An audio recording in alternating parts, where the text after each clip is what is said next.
She is without a doubt one of Canada's treasures. For over 30 years, Trisha Romance has been painting scenes that most of us wish we could crawl right into. Many of them capturing the warmth of her own Victorian home tucked in the small hamlet of Niagara-on-the-Lake, Ontario.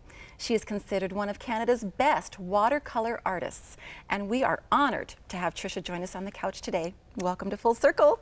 Thank you so much. I must have missed the memo on the dress code because I feel underdressed. But for me, this is dressed up. You look beautiful. If you saw me on my farm, most of the time I'm in my totally farm gear. So when the kids see me like this, it's like, oh, Mom, you're dressed up. But so you guys, that's where you paint, right? You paint just at home. Oh yes, it's all for me about about comfort, and it is totally about that warmth and. Well, it works. Whatever you're doing is working. I was going to ask you though, because Ann and I were in the green room before and said, "Is Romance your last name? Because I want a name like Romance." I know. Is it? It's amazing. It's probably one of the #1 questions I get is that really you're real? You must have made that up. And I said, no, you couldn't possibly make up a name like that. No, I grew up. That was my name. My father, John Romance. My grandpa, George Romance. Oh yeah, it goes way back. It goes way. The name goes right back, into France. So it's. And you do love romance. I mean, that's kind of a theme in your pictures. They are so romantic. You know how they say some family names are directly related to what they did, it's. I think something happened there with the romance thing, so something must have happened in France where that name started. Yeah. Well, I said earlier that you've struggled most of your life with health issues, and actually they started when you were only 4 years old. I know. It's amazing. In fact, some people say, well, how, I had a doctor at the Mayo Clinic say to me, well, how are you how are you getting through this? And I said, well, I have a great physician. And he said, oh, who is it? Like, who is it? He wanted to know. And I said, oh, God. And he said, oh, well, whatever gets you through. And I said, no, it does get me through. But the other part of it, too, is I think, and my husband has even said this, how do you do this? I said, after having had health crises from the time when I was young, it does become part of you. And because it is part of you, it becomes an easier thing, I think, to cope with, because you learned at an early age how to cope with pain and how to deal with pain.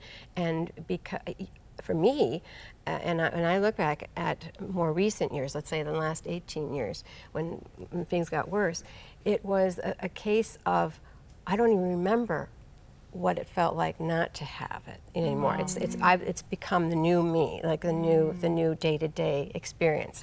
So for me, it's like, oh well, you just keep trucking on. So when you were 4, it was a problem with your vision. When I was 4, it was a real threat to my vision, and they didn't know what this eye infection was, and then when I was in the hospital. And back then, I mean, it turned out to be, of all things, herpes of the cornea, but to see it in a 4-year-old was like, what is this? And that's eating her eye away kind of thing. And so it was a huge thing for my parents to go through. I think for me, I was getting all kinds of attention in the hospital, and even though I was quarantined, which was the hardest thing, but it was quarantined, I also learned back then how to be alone. And I'm one of those people that I've always said I could probably live on an island. I used to spend a lot of time up at our cottage painting, and I'd be up there alone, and my mother would be going, how can you be up there alone? I said, Mom, I'm not alone.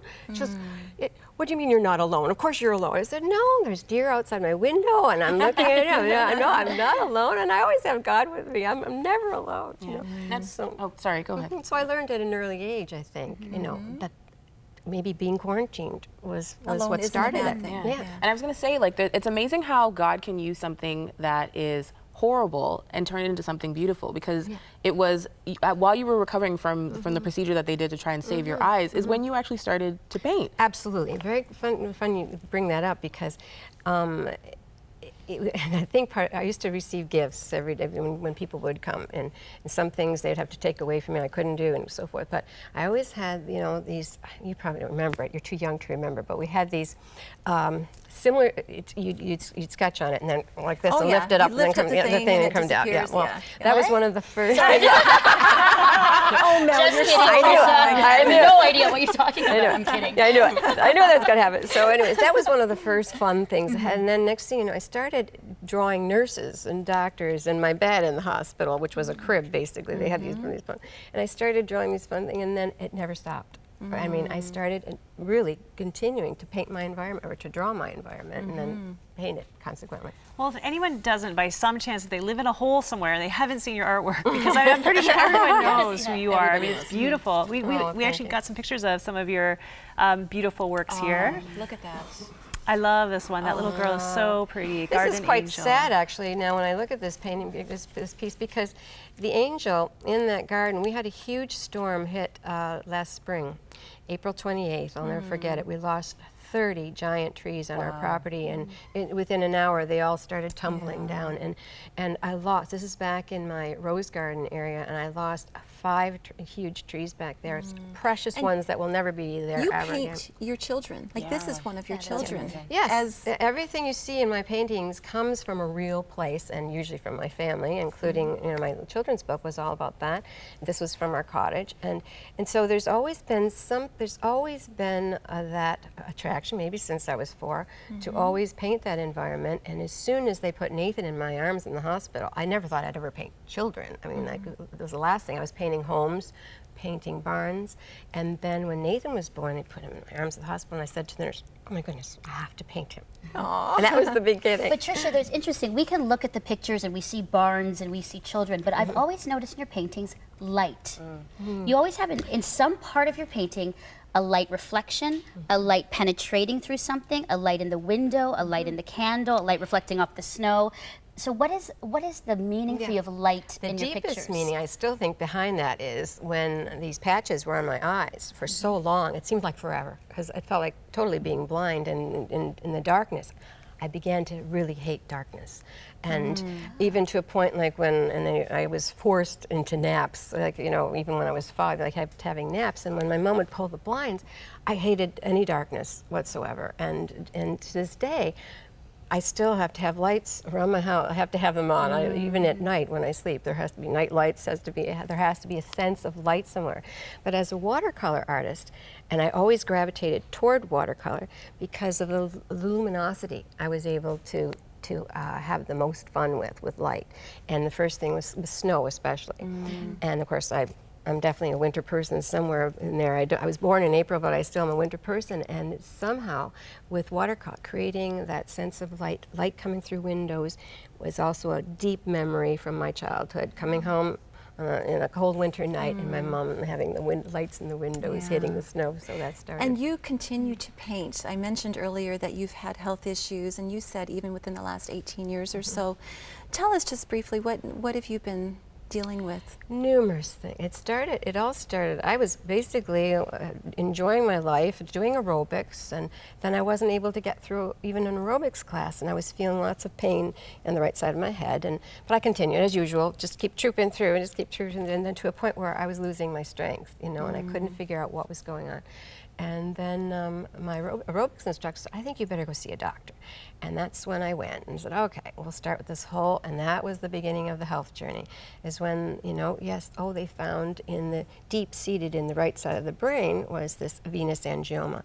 And I was having seizures at night, and I didn't even know it. And they hooked me up with all these, you know, and I found out that, no wonder I was feeling so horrible. I was literally having nighttime seizures. And then the nighttime ones turned to daytime. Next thing you know, I was, oh my goodness, now we have to come up with a medication that is going to somehow cover this. And this isn't curable, right? This is something you have to live with now. Yeah, it's a chronic thing, and it seems that as you get older, or as time changes, your medication then changes things. You know, everything is adapting, learning to adapt, learning to adapt. You know, and that gives you chronic pain, blurred vision. That affects your art, right? Absolutely. And I have some really bad days, and then other days you just say, okay, you know, when you put the whole picture together, I just count my blessings. Every single day. Yeah. You know, your paintings are so beautiful, and they just depict life as we all would love it to be, like the best case scenario of life. Yet you've lived through some very devastating illness. Yes. And how do you do that? Yes, and I think the reassuring thing, I was just saying to earlier in the dressing room, I am. It's so funny because the Bible sometimes to me, you know, is, you know, have you seen children's pop-up books, you know, where they pop up? Well, sometimes there's words that'll pop out, and it's a pop, and it's just like this pop-up book, and you go, wow, that's meant for me, and it's meant for me that particular day. And just recently, there's you know, from John, all of a sudden the word, I will not leave you comfortless. And I just loved that whole verse, I will not leave you comfortless. And I thought, no, God has never left me comfortless. In fact, just the opposite. He has blessed me immensely through every trial. Through every, and I always have to think, well, there's always, I know even no matter how deep I am, how far down I am, I always know, oh my goodness, there is light at that surface, and you keep your chin up, and you keep seeing, yes, there's light at the surface. Seriously, that hope can only come when you have a personal relationship with God yourself. Because it's one thing to read the Bible and see the words on the page and say, oh, that sounds like such a nice you know, verse there for somebody somewhere. Right. But when you can personalize it to yourself, it's because you already have that personal relationship with Him. I think so. And that's the blessing, absolutely. But how did that happen, though? Because it can't just be an overnight thing. All of a sudden, you're in deep pain, and then you go, okay, God, help me, and He just helps you. And then everything's okay. How did it work out for you, No, Trisha? and it's really funny, because again, back when I was a child, 4 years of age, I distinctly remember God being one of my absolute best friends, even as a child. And this is going to sound really strange, but I mean, I used to love, again, my alone time in the forest, because we lived right beside a forest. And I'd go into the forest and I would make a fort, my little fort. Everyone else is making forts, and you know, as a combative thing. I'm building shrines. I had little shrines, and I had my little shrine. I'd bring flowers to my shrine, and I would literally just pray. You know, spend time in the forest alone praying. And I was just like four or 5 years old, just a child, and I'm thinking, it started way back then. A sensitivity to the divine. Way back then. Now, Trisha, I think one of the key words for your paintings is comfort. Like, I always feel, I don't know, there's just something about it that just makes me feel comfortable. And so, can you remember a time where someone came up to you and maybe told you something that just totally blew you away, that they felt, or that in whatever way that your art touched them? I think one of the things I hear the most, and people, it seems like they nail it every time, and that is contentment. And when I'm in my studio painting, I am just covered in contentment. I'm just totally bathed in it, and it's like it helps me. Sometimes I'm even painting a painting in summertime, a winter painting, you know, for the Christmas season, and it might be in the middle of summer, and I put on my Christmas music, and I'm totally into it. My sense of contentment has to be there, and if it isn't there, I wouldn't be able to paint what I do. So I will literally look up from my work, and I'll look outside and think, why isn't it snowing out? Like, you know, I'm so involved with what I'm doing. But always, it's God's hand moving mine across that white page. I have felt His hand. I know it's back to the divine feeling. Even sometimes when I'm inspired and a sketch is happening, I say, that did not come from me. Like, you know, I wouldn't be able to do it. You know. Well, Trisha, I mean, thank you, I think, on behalf of thousands of people who have received your paintings or have them hung up on their, you know, walls in their homes, that have brought contentment and comfort to people. I mean, that is such really a ministry that God has given you, despite your setbacks and everything. I mean, that's a profound thing that God's given you as a gift. It was amazing, because usually it's a woman-based fan group that I have. But once there was this gentleman who came, and he said, basically, you know, I have to tell you that in the middle of the night, my life was changed by your work. I had lost my job. I walked down my hallway in the middle of the night, and I saw your painting for the first time. The paintings that my wife had collected, and it spoke to me. I said, oh, that's a gift. You are a gift. Trisha, thank you for being with us on Full Circle. We love Thank you. It went so fast. And thank you for joining us as well. Remember, our prayer lines are available all the time. And keep your eyes on Jesus. It is all about Him. Bye.